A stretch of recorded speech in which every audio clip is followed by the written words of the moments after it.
Hello बच्चा party, how are you all. तैयारी अच्छी चल रही है ना?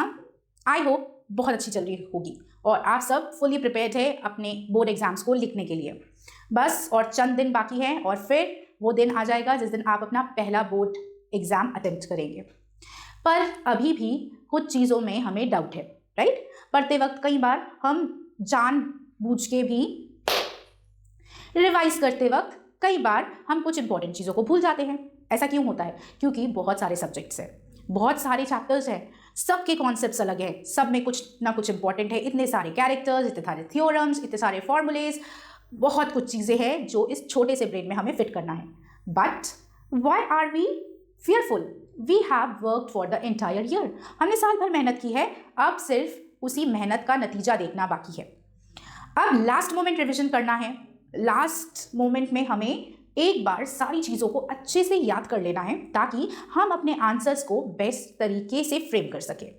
सो देर किस बात की, चलिए अपनी तैयारी को और मजबूत करते हैं। Let's revise another poem from your textbook First Flight and today we are going to revise the poem for Annie Gregory.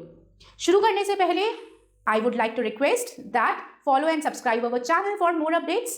इस सीरीज में हम लोग क्विक रिवीजन सेशंस कर रहे हैं जहां आपके इंग्लिश के दोनों टेक्स्ट बुक्स के चैप्टर्स और पोएम को हम समराइज्ड वे में रिवाइज कर रहे हैं। What was the key concept of the chapter, what was the central idea, theme of the chapter, what the writer wants to convey through the chapter and the poem, and what are the key words that we need to retain when we sit to answer in the examination hall.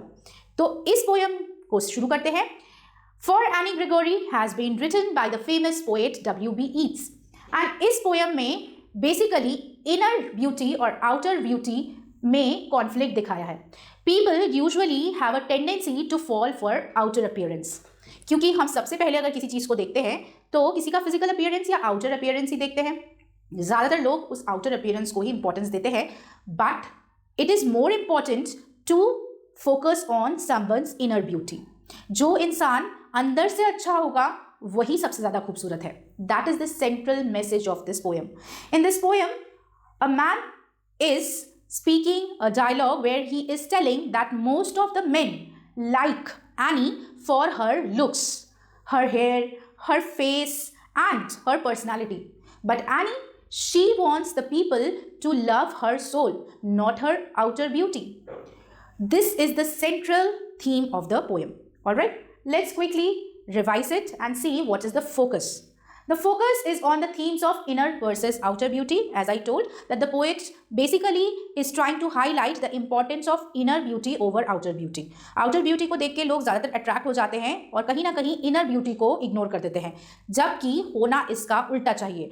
लोगों को किसी को जज करने से पहले या liking develop करने से पहले उस इंसान की अंदरूनी खूबियाँ देखना बहुत ज़रूरी है। They should try to find out how beautiful the person is inside out. Symbolism has been used, superficial love has been described, asking about the meaning of honey-colored ramparts, that is the hair which she has. Why Annie wants to dye her hair, what is the purpose of dyeing that hair, the role of religious man and the contrast between human and divine love. Exploring the poem's central idea that true love sees beyond physical attraction. अगर किसी का प्यार सच्चा है, कोई आपको दिल से पसंद करता है या प्यार करता है, तो वो कभी भी आपकी बाहरी चीज़ों पर आकर्षित नहीं होगा, उस पर ज़्यादा ध्यान नहीं देगा।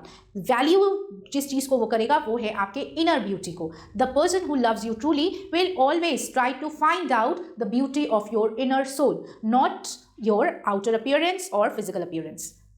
Now let's quickly understand what kind of questions can come up in the examination. किस तरह के questions आ सकते हैं? जो की questions होंगे वो concepts पे ही based होंगे. So let's understand these are some kind of extract based question or the main ideas that have been explained in the poem. So let's get started. Those great honey colored ramparts at your ear. What do these words describe? These words have been used to describe Annie's beautiful hair. The man thinks that most of the people fall for Annie's outer appearance, her beautiful body, her beautiful physical appearance, and especially her long hairs. The beautiful hair that is yellow in color. Alright? Why are they called ramparts? They act as a barrier. That is why they are called as ramparts. They captivate young men and prevent them from seeing her inner self, causing despair. Annie she wants people to see her inner beauty, वो चाहती है कि लोग उसकी अंदरूनी खूबसूरती से ज़्यादा एसोसिएट करें, ना कि उसकी बाहरी अपीयरेंस से। बट एक्चुअली उसके जो ये खूबसूरत बाल हैं वो एक बैरियर की तरह यूज किए जा रहे हैं, वो एक बैरियर है, लोग उसके बालों की खूबसूरती में ही उलझ जाते हैं, उसी में खो जाते हैं, वो उससे आगे देख ही नहीं पाते। They are unable to see her inner self, instead they only are focused and captivated by her beautiful hairs. Annie's desire to dye her hair, what is the purpose why she wants to dye her hair? क्योंकि any चाहती है कि लोग उसकी superficial चीज़ों पर ध्यान ना दें। बाल आज सुंदर है कल नहीं भी हो सकते, वो चाहती है कि लोग उसके इनर सोल को देखें, उसकी अंदरूनी खूबसूरती को पहचाने, ना कि उसे सिर्फ उसकी लुक्स की वजह से पसंद करें। Why does Annie want to dye her hair brown, black or carrot? To show that external beauty is temporary and superficial. It is not long lasting. Hoping to be loved for her true self. She has a desire that people should fall for her inner beauty, not her external appearance. External appearance तो कभी भी बदल जाएगा, good looks after a certain point of time fade हो ही जाएंगे, हमेशा वो खूबसूरत नहीं रहेगी, लेकिन उसका सोल, उसकी इनर क्वालिटीज़ वो हमेशा उसके साथ लाइफ लॉन्ग रहेंगी। और इसीलिए वो चाहती है कि लोग उसे उसकी इनर ब्यूटी, इनर क्वालिटीज़ के लिए प्यार करें, ना कि इन सुपरफिशियल चीज़ों के लिए। The young man's perspective. What is the perspective of this man?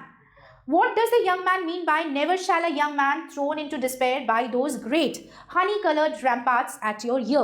This was the dialogue by that man. So what is he trying to convey? He is drawn only to her hair, not her inner person, making genuine love impossible.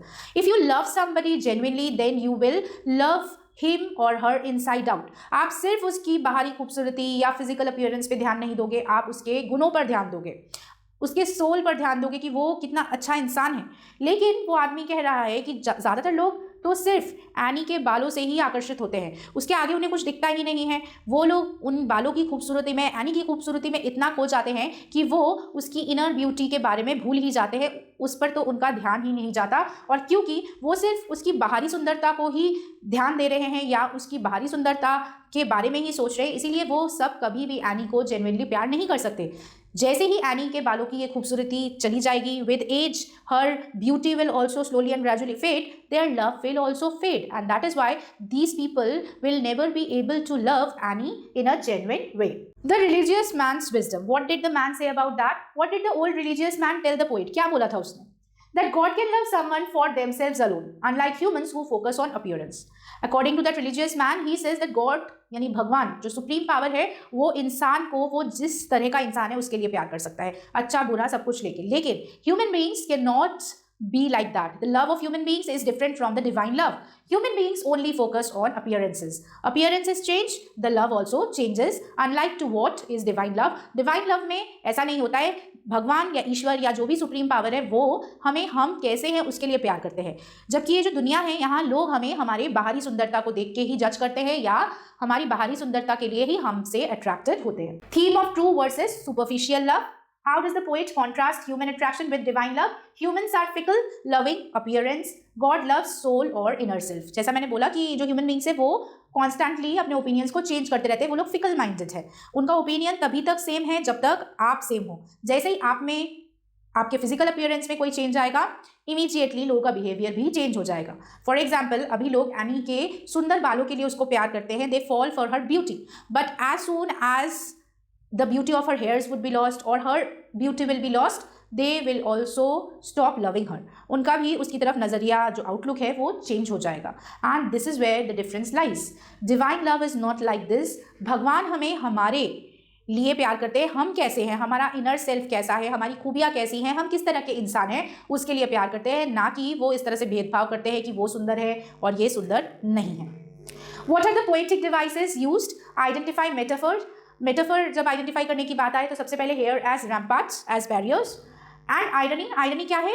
Young men's despair versus God's pure love. जो human beings है उनका प्यार और उसकी तुलना में ईश्वर का प्यार, इन दोनों में कॉन्ट्रास्ट शो किया है. What is the central idea और message that you should keep in mind? What is the main message of the poem? True love values inner beauty and character over fleeting physical looks. कि जो सच्चा प्यार होता है वो इंसान के लुक्स पे नहीं जाएगा, बाहरी सुंदरता पे नहीं जाएगा, वो उसके इनर ब्यूटी पर फोकस करेगा, इंसान के गुणों पे फोकस करेगा। लेकिन अगर कोई आपको सुपरफिशियली प्यार कर रहा है, सिर्फ आपकी बाहरी सुंदरता के लिए आपको प्यार कर रहा है, तो वो टेम्पररी है. That has no permanency because it will change with your looks. That is the central message और central idea of the poem. So when you revise this particular poem, you need to focus on all these key concepts.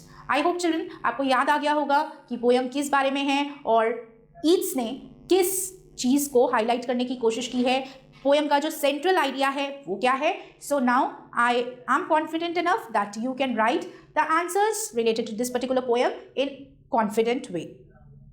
With this, we are done with the revision of this poem also. I am sure that by now you have revised all the poems that we have covered in the poetry section from your book First Flight.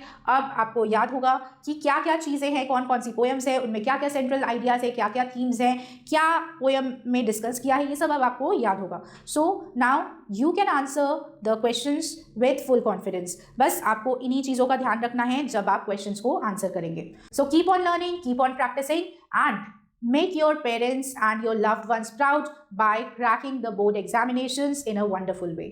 Bye bye and take care.